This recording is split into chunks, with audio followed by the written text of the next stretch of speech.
여러분, 현대차 하면 뭐가 떠오르시나요? 그냥 자동차 만드는 회사? 이젠 아닐지도 모릅니다. 2026년을 향해 현대차가 엄청난 변신을 선언했거든요. 바로 거대한 기술 기업으로의 변신입니다. 오늘 이 거대한 전환, 그 한복판에서 우리가 어떤 기회를 잡고 또 어떤 위험을 피해가야 할지 아주 깊숙이 파헤쳐 보겠습니다. 자, 시작하기 전에 늘 드리는 말씀이죠. 오늘 이야기는 여러분의 투자 판단을 돕기 위한 정보 제공이 목적이고요. 모든 투자의 최종 책임은 투자자 본인에게 있다는 점 꼭 기억해 주세요. 특정 종목을 사라, 팔아라 이런 추천이 절대 아닙니다. 네, 반갑습니다. 주식으로 세상을 이해하는 시간입니다. 항상 저희 채널에 정말 귀한 피드백 남겨주시는 구독자 여러분, 이 자리를 빌려 다시 한번 진심으로 감사드립니다. 자, 그럼 바로 본론으로 들어가 볼까요? 지금 보시는 이 화면에 오늘 우리가 함께 풀어야 할 아주 흥미로운 퍼즐이 담겨 있습니다. 보세요. 2025년 3분기 현대차가 무려 46조 원이 넘는 역대 최대 매출을 기록했어요. 정말 엄청난 성과죠. 그런데 말입니다. 바로 옆을 보면 영업이익은 29%나 뚝 떨어졌습니다. 아니, 물건은 역사상 가장 많이 팔았는데 남는 돈은 왜 줄었을까요? 그리고 더 중요한 질문. 시장은 과연 현대차가 그리는 이 거대한 미래 비전을 제대로 평가하고 있는 걸까요? 바로 이 질문에서부터 오늘 이야기를 시작해 보겠습니다. 이 거다란 퍼즐을 풀기 위해서 오늘 우리가 함께 떠날 여정의 지도를 먼저 보여드릴게요. 총 6단계로 현대차의 속살을 아주 깊숙이 들여다볼 겁니다. 첫 번째, 자동차 회사를 넘어서려는 그들의 야망은 대체 무엇인지. 두 번째, 트럼프 리스크라는 거대한 파도를 어떻게 넘고 있는지 그 기막힌 전략을 펼쳐볼 거고요. 이어서 미래 공장의 심장이 될 AI 로보틱스, 그리고 새로운 성장 엔진으로 떠오른 인도 시장까지. 마지막으로 다시 처음의 질문으로 돌아와서 성장과 수익의 역설을 분석하고 최종 투자 노트까지 깔끔하게 정리해드리겠습니다. 자, 그럼 첫 번째 섹션입니다. 현대차 그룹의 정체성 가치가 어떻게 뿌리부터 바뀌고 있는지 그들의 위대한 전환에 대한 이야기부터 시작해보죠. 이게 정말 중요한 포인트인데요. 현대차는 이제 스스로를 그냥 자동차 만드는 회사, 그러니까 OEM이라고 부르지 않아요. 그들의 새로운 이름은 바로 스마트 모빌리티 솔루션 제공 기업입니다. 이게 뭐 단순히 용어만 바꾼 게 아니냐고요? 천만에요. 이건 엄청난 선언입니다. 예전처럼 남들 따라가는 패스트 팔로워가 아니라 이젠 AI와 로봇 기술을 무기로 시장을 이끄는 기술 대기업이 되겠다는 아주 강력한 출사표인 셈이죠. 그리고 이 거대한 선언은 그냥 말로만 그치는 게 아닙니다. 바로 이 5가지 핵심 전략으로 구체화되는데요. 고객 중심, 민첩성, 생태계, 협력, AI. 뭐 언뜻 들으면 어느 회사나 다 할 법한 좀 뻔한 구호처럼 들릴 수도 있어요. 그쵸? 하지만 잠시 후에 이 단어들이 어떻게 지정학적 리스크를 막는 방패가 되고 또 미래 기술에 대한 엄청난 투자로 이어지는지 보시면 아, 이게 그냥 하는 말이 아니구나 하고 무릎을 탁 치시게 될 겁니다. 자, 그럼 이제 시선을 회사 밖으로 한번 돌려볼까요? 현대차의 전략이 단순히 기술 개발에만 머무는 게 아니라 얼마나 정교한 지정학적 게임을 하고 있는지, 특히 모두가 걱정하는 그 변수, 바로 트럼프 리스크를 어떻게 헤쳐나가고 있는지 한번 보겠습니다. 여기가 정말 영화 같은 이야기입니다. 트럼프 2기 행정부가 들어서면 25%짜리 관세 폭탄이 터질 거라는 공포가 시장을 덮쳤었죠. 다들 걱정이 이만저만이 아니었는데 현대차는 이걸 어떻게 피했을까요? 정말 기가 막힌 수를 씁니다. 바로 대한민국의 또 다른 핵심 산업, 조선업을 지렛대로 활용한 거죠. 지금 당장 해군력 증강이 급한 미국에게 우리 최고의 조선 기술을 제공할 테니 그 대가로 자동차 관세는 15%로 묶어달라. 이건 뭐 기업을 넘어선 국가적인 차원의 빅딜을 성사시킨 겁니다. 솔직히 제가 이리 바닥에서 20년 넘게 시장을 지켜봤지만요. 이렇게 한 나라의 주력 산업의 강점을 가지고 다른 산업의 약점을 막아주는 이런 정교한 해지 전략은 정말 보기 드뭅니다.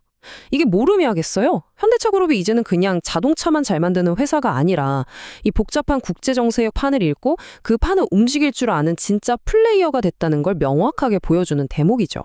자, 이렇게 외부의 거대한 파도를 막아낼 방패를 봤다면 이제 회사 내부로 들어가서 그들의 심장이 어떻게 바뀌고 있는지 들여다볼 차례입니다. 바로 현대차 그룹의 미래, AI 로보틱스 이야기입니다. 현대차 로봇 전략의 심정에는 바로 이 아틀라스가 있습니다. 유튜브에서 막 공중제비 돌고 춤추던 그 로봇. 맞습니다. 바로 그 로봇이에요. 하지만 이제 더 이상 묘기 부리는 장난감이 아닙니다. 이 로드맵을 한번 보세요. 2028년부터는 공장에서 복잡한 조립 작업을 하고 심지어 외부에도 판매를 시작합니다. 그리고 2030년이 되면요. 사람과 어깨를 나란히 하고 일하는 진짜 AI 동료가 되는 거예요. 이건 무슨 SF 영화 예고편이 아니라 현대차가 내놓은 아주 구체적인 양상 계획표입니다. 근데 더 중요한 건 따로 있습니다. 바로 돈을 버는 방식, 즉 수익 모델이에요. 현대차는 이 로봇을 그냥 한번 팔고 끝내는 게 아니라 RAAS, 그러니까 서비스형 로봇이라는 모델을 도입해요.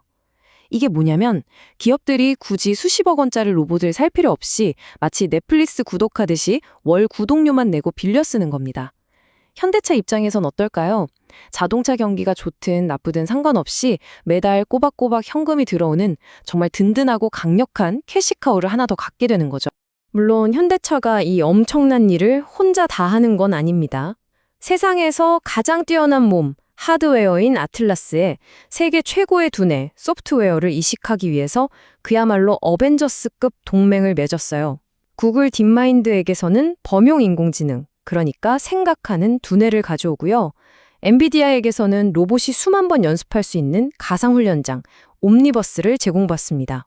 최고의 몸과 최고의 두뇌의 만남, 이게 바로 현대차가 그리는 피지컬 AI의 진짜 모습입니다. 자, 그럼 이제 다시 지도를 펼쳐서 시선을 아시아로 한번 돌려볼까요?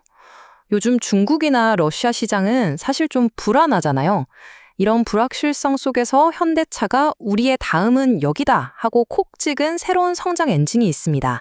바로 인도입니다. 이 숫자 하나가 모든 걸 설명해 줍니다. 7조 4천억 원. 이게 얼마냐고요? 2030년까지 인도 시장 하나에 쏟아붓겠다고 약속한 돈입니다. 이 정도 규모면 인도를 그냥 물건 파는 시장 중 하나로 보는 게 아니라는 거죠. 아예 제2의 내수 시장으로 삼고 전 세계로 수출할 글로벌 생산 기지로 키우겠다는 아주 강력한 의지의 표현입니다. 그럼 이 엄청난 돈을 어디에 쓸까요? 딱 두 갈래로 나뉩니다. 60%는 오직 인도 소비자들의 입맛에 맞춘 신차와 전기차를 개발하는 데 쓰고요. 나머지 40%는 공장을 더 지어서 생산 능력을 100만 대 이상으로 확 늘리는 데 씁니다. 자, 그림이 그려지시죠? 인도 사람들에게 딱 맞는 최고의 차를 인도 현지에서 대량으로 찍어내서 시장을 완전히 장악하겠다. 바로 이겁니다.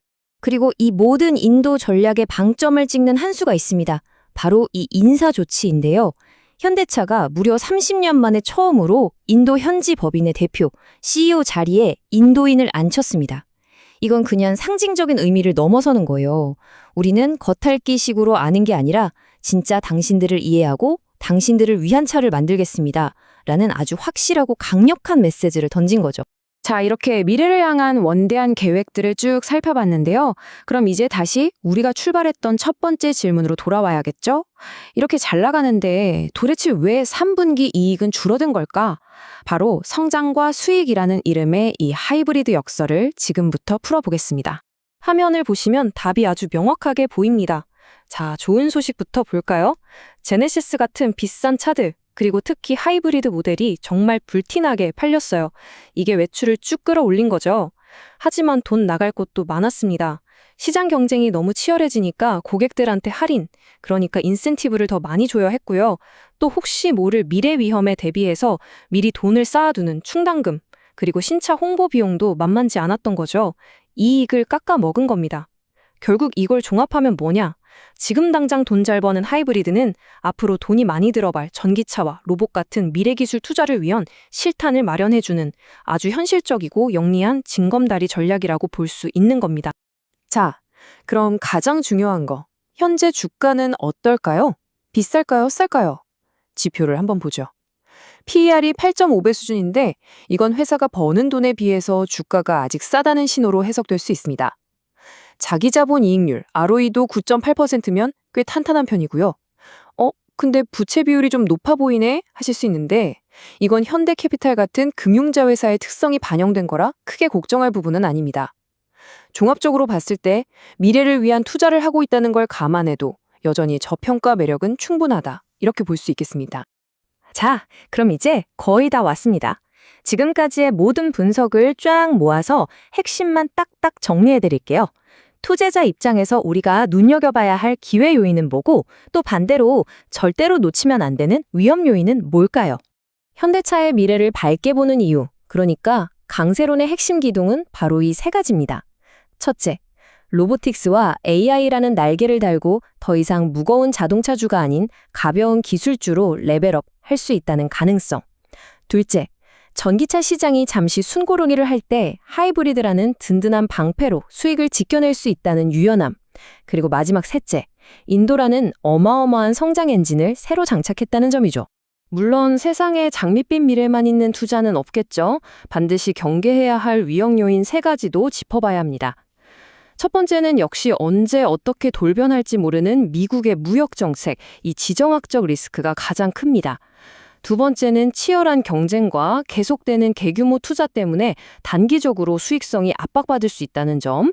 그리고 마지막으로 소프트웨어 중심 자동차, SDV나 로봇처럼 난이도가 아주 높은 기술 개발이 혹시라도 계획대로 착착 진행되지 않을 수 있다는 실행 리스크도 분명히 존재합니다. 그래서 오늘 이야기의 마지막 질문은 바로 이것입니다. 과연 현대차는 이 모든 도전을 이겨내고 수십 년간 따라다닌 굴뚝자동차주라는 꼬리표를 떼고 시장에서 제대로 된 혁신 기술주로 다시 태어날 수 있을까요? 이 질문에 대한 여러분 각자의 답이 앞으로 현대차의 주가를 결정할 가장 중요한 열쇠가 될 겁니다. 여러분의 생각은 어떠신가요? 구독과 좋아요는 저희가 더 좋은 내용을 만드는 데 정말 큰 힘이 됩니다. 이상 주식으로 세상 이야기였습니다.